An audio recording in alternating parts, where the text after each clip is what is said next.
knew all about our conference and about Asma, and was very proud of the fact that this conference is taking place. And I joined in the prayers for peace and justice in Pakistan and in the world. It's important to approach the topic which I'm introducing in this keynote address this morning, remembering that Australia is a very peculiar country from the point of view of law. Most countries have constitutions that have detailed provisions for the protection of universal human rights. Australia does not have such provisions in its constitution. This is because our constitution is, in the measure of the world, a very old constitution. And at the time it was adopted by the people of Australia at the end of the 19th century, it was not usual to include human rights in constitutions because it was thought that any problems affecting human rights would be dealt with by Parliament. Later experience has shown that Parliament is often the last place where human rights will be dealt with, and that we therefore need to have provisions that protect universal human rights. I'm going to tell you 4 little stories in my available time. The first story is from 1988, so it's 30 years ago. It happened in Bangalore in India, and at that time the Chief Justice of India, Chief Justice P.N. Bhagwati, a great champion of human rights in India, organized a conference on the issue of our session, the use of international human rights law in municipal law, in domestic law. How do we bridge that gap between the universal international law and our domestic law?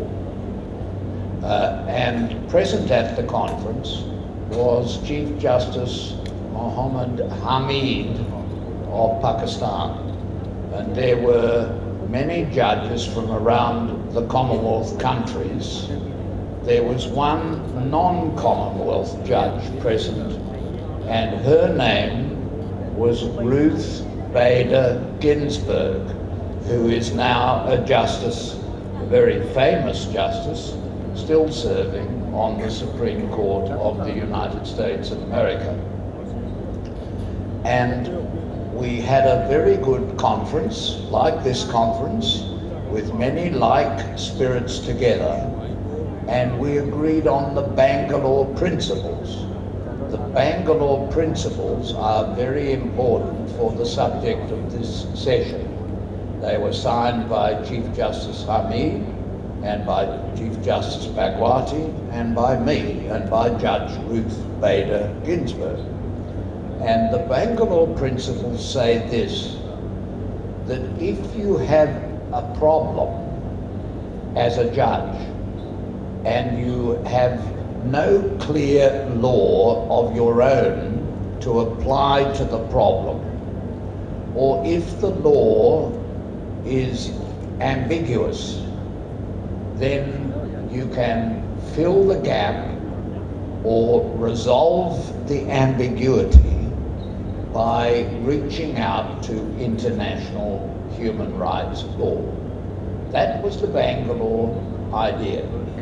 And that idea was thereafter the subject of a series of conferences held in many countries of the Commonwealth of Nations, designed to try to inform judges about this methodology of using international law for the purpose of filling the gaps and resolving the ambiguities. when I went back to Australia, at that time, I was the president of the Court of Appeal of New South Wales. That is the busiest appeal court in Australia. So I was working every day on appeals. And very soon after I returned, in 1989, this is the second story, I was sitting in court and the lawyers rushed into the court. They had an urgent application. They wanted the court to intervene with an order immediately to a trial judge. Now, if a matter is really urgent, appeal judges will deal with it immediately. And so we suspended the case we were dealing with, and I said, tell us about what the case is. We'll give you 5 minutes to tell about the case. And the case was heard before a very good judge who had been a mentor for me. Very good judge. And it was a compensation case. And a woman was giving evidence, and she was mute. She couldn't speak. And so she had interpretation in what we used to call the deaf and dumb language, signage. And she was giving her evidence and the signage was going on. And the barrister for the insurance company said, I object. And he then said, the objection is this, and there's no need to translate this for the applicant. This is a legal point, Your Honour. And the judge said, yes, Madam Interpreter, you don't have to interpret this for the app. This is a legal point. And the judge went ahead with hearing the legal point, but then he caught on the corner of his eye that the interpreter was still interpreting. And he said, Madam, I told you, you don't have to interpret. This is a legal point for the lawyers to work out. And the interpreter kept interpreting.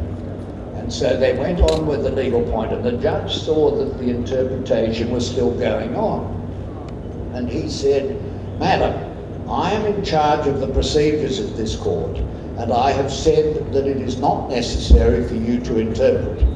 And the interpreter kept interpreting and said, whilst I am in your Honour's court, and whilst this court is open, it is both my professional and ethical duty to continue to interpret. And the judge said, I cannot go on with this case if the interpreter is not obeying the directions of the court. And he got up and left the court.